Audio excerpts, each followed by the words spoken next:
Hey everyone, welcome to Courtside Conversations. My name's Emile, founder and owner of Little Boomers Basketball, and it's a pleasure to be your host today. Wherever you're watching today's episode, I hope you're having a booming day, and yes, the pun is intended. My journey to entrepreneurship started on May 1st, 2018 when I launched my first basketball program with 9 kids enrolled.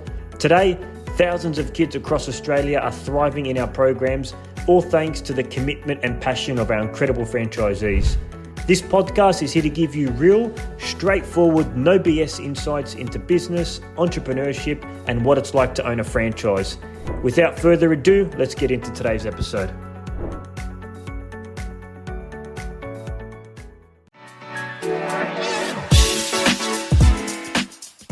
Hey everyone, it's Emile from Little Boomers Basketball. Welcome back to our YouTube channel. It brings me great excitement to introduce 2 lovely people to us. It's not 2 separate people, it's one united. What was your name, good sir? Chris. And Rebekah. Chris and Rebekah. They are our new franchise partners of the North Sydney area. It's unbelievable. We welcome Chris and Rebekah to the Boomers family.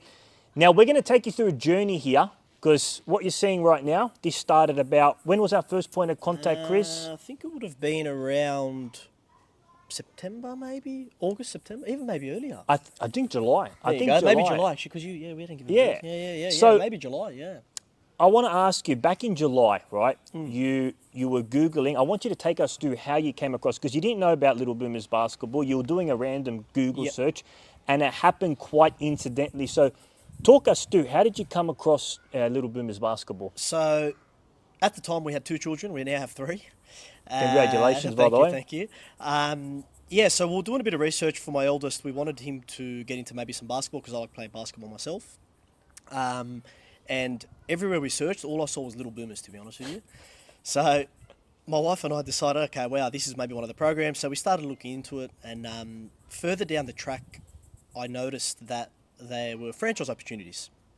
Now, I started looking to franchise opportunities because my wife was due to have a baby, our 3rd baby, in October, and I knew it was going to be a tough thing for her to get back to the workplace. So the franchise opportunity really stood out to me to something that would be really beneficial to my wife and I as a secondary income. And then from there, I did some research and booked a phone call in with Emile. I mean, I don't have to do any interviewing. You want to just keep going, man. I don't have to do anything. Just keep taking it. That was good. I was just there listening. Yeah. That was beautiful. Usually have to, ask questions. It was good. Okay, cool. So Chris, you were looking for classes for your child in North Sydney. Yes. You couldn't find any. You obviously visited our page. There was no classes nearby. Everything was booked out. It was all booked out. And then you saw on our website that there was franchise opportunities, right? Correct. That's awesome. So now what I want to do is you would have gone to Beck and said to Beck, what do you think? They've got Little Boomers franchise opportunities. Now, Beck, I want to put it to you. Initially, when Chris proposed the idea of like a franchise opportunity, what were your initial thoughts? Talk us through. What was the conversation like? I think so. We had already had the conversation about me going back to work and how far away it was going to be and how intense having 3 young kids and working 5 days a week full-time would be. So when he put it to me, I thought, it sounds like a good idea. I'm a little bit nervous at first, but obviously as we started talking and had the conversation with you, it sort of just flowed from there. Awesome. So just to confirm, what were you doing before, for your full-time work? Yes, and I was working in HR. Okay, so you're in HR.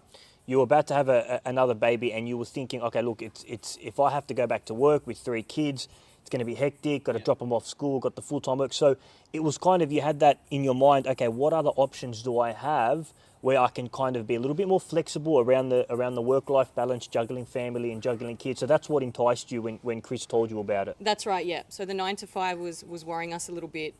How are we going to work that around our 3 kids, but also just the economy at the moment. We both need to be working, and we do want a secondary income, and I also just like working as well. I like to work at my own pace, so it just started to sound better and better as we went on. Yeah, perfect. So talk to us now. I had a phone conversation with Chris.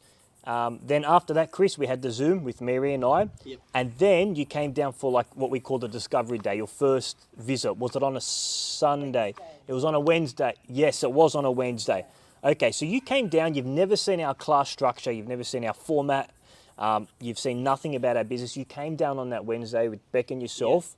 I want talk through the audience initially. What did you see? What did you like about it? What were your initial impressions when you saw one of our classes at our flagship location? It was impressive, to be honest with you. I know, obviously, it was. He probably showed me his best location, obviously, which is good though. It just showed it was structured. Everything was, there was a process for everything. Every kid looked like they were having fun, to be honest with you. Everyone was happy. Parents looked happy. Everything's just well structured. And for me, structure is everything. I run my own business. And structure and process and procedures are very important. And that's what I noticed. And it ticked the box for me straight away. Okay, so Chris, you came in, you saw that there was a structure. Yep. And that's very important. Talk to us about the systems and processes. There was a flow that we had in all of our classes. Tell the audience exactly like what you saw in regards to those systems and those flow and the flow of the sessions. Yeah, so what I noticed, everyone that obviously shows up to class, number one, they're not allowed to just jump on the basketball courts willingly until Mary gives them the go-ahead. Mary will check everyone in and give them a little sticker, which helped a lot, obviously, for younger coaches, newer coaches, so they familiarise themselves with the names. But yeah, she structured in the way, so she checked everybody in.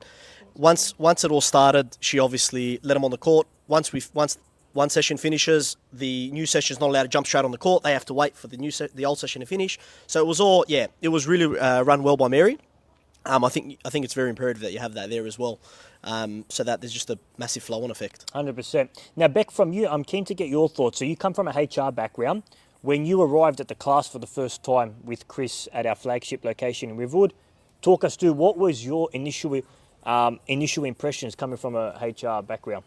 I noticed from a HR background, obviously we deal with recruiting and sort of behavioural stuff by people in the workplace. So the first thing I noticed was the coaches were all well dressed. They were all wearing all the same uniform, all very presentable.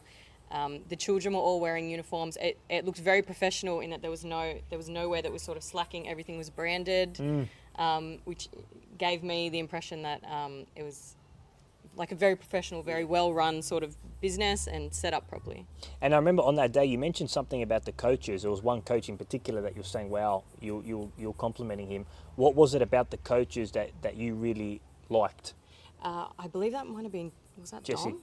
Jesse. Yeah. Jesse, yeah. So Jesse. Shout out to Jesse if you're watching that video. Yeah, Jesse.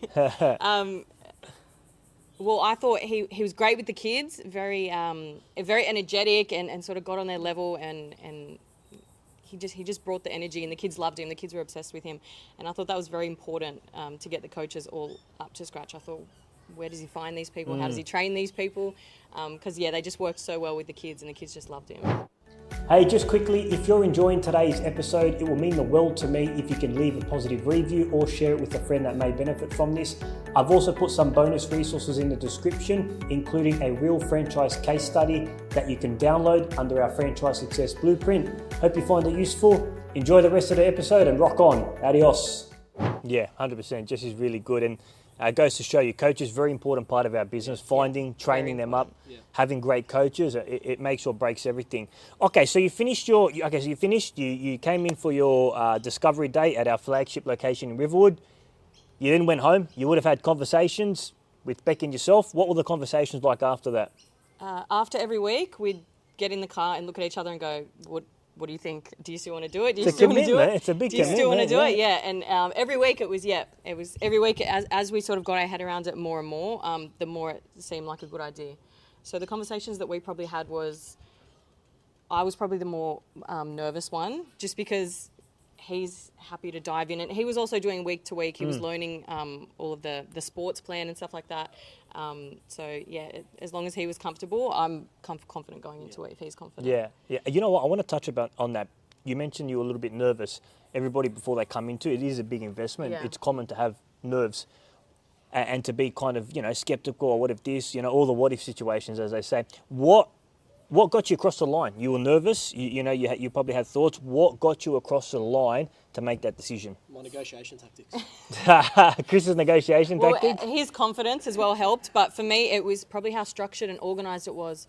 And and probably the reassurance that we got from you guys that like there's an explanation for everything. If you've got a question, there's already a procedure in place for any question you're about to ask. So that helps a lot. I guess if we were going into a franchise that seemed unorganised or wasn't giving us the support or wasn't sort of promising us that there would be some support to get us off the ground, I would have been very hesitant. Yeah. Okay. So for you, is it safe to say, Beck, for you, when you had that nervous, you were a bit nervous, you had those thoughts, maybe those doubts, it was the reassurance from the support that you'll get from us that kind of said, you know what, it's a risk, it's a big investment, I'm becoming a franchise partner, but I believe if I have the right support, I'll navigate through those waters. Is that what got you across the line? Yeah, I know that us two together will be able to pull it off, but in the event that we needed help with something or that we were struggling with something or we didn't know how to go about something, having someone there to call and the support that we needed basically was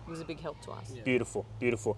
And I want to ask you, so Beck, you mentioned at the start that the idea of having a business that's flexible, because you were a bit worried about going back to 9 to 5, Monday to Friday. I've got kids, it's going to be hard to commute. What about school drop-off, all that? Do you feel like, so our industry is in the kids industry, right? You've got classes, there's kids in your classes. Do you feel like the industry itself, like possibly being able to have your child do the program, taking your children with you to work, as in, it's not really work, but taking your children with you, maybe even when they're a bit older, they can participate in the program, they can watch you from the sideline, and it's like kind of you're mixing two, business and your family all in the same one. Do you think that played a role as well in that work-life balance? Absolutely, because like my current role is not kid-friendly, I would say, at all. So there's no bringing your children to work. There's no sort of flexibility around having to leave if something happens with my children or anything like that. So the thought of going back into that work environment was a little bit scary with 3 kids. So knowing that I could bring my 3-year-old with us on a Saturday or a Sunday or even in an afternoon, and him being able to jump in and be a little boomer as well. It was definitely a big factor for us as well. I like that. Be a little boomer. Yeah. That's good. Trademark that. Boom. Be a little boomer. I love it. Last question, Chris, and then we're out of this 32 degrees heat.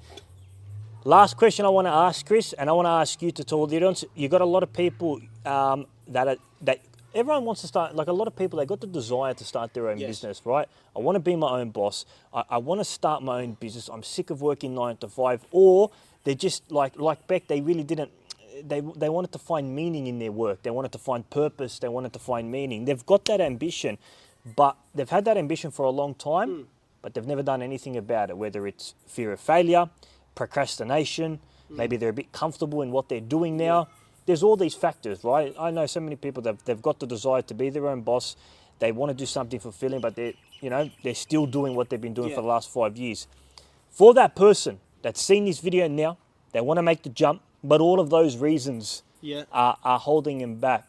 What would you say to that person that's watching this video? Call Emile. Take the leap of faith. On what number? On the Little Boomers number. Look, it's obviously hard to do those sort of things. Everyone's a bit different. Everyone has different characters and personalities. I've always been a bit of a risk taker on my end, whereas my wife's obviously the opposite.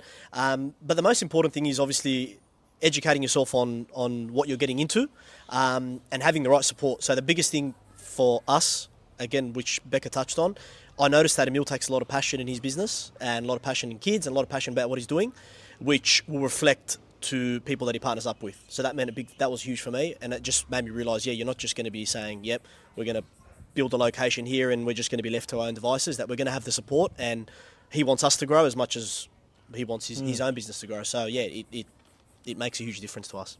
Very well said, Chris. Very nice words, very well said. Ladies and gentlemen, with that being said, we are finished today, 12th of December. Chris and Rebekah, on behalf of myself, Mary, everyone at Little Boomers, wish you all the best on your new business opportunity in North Sydney. They are set to launch in Term 2. Get ready. First week of May, Term 2, 2024.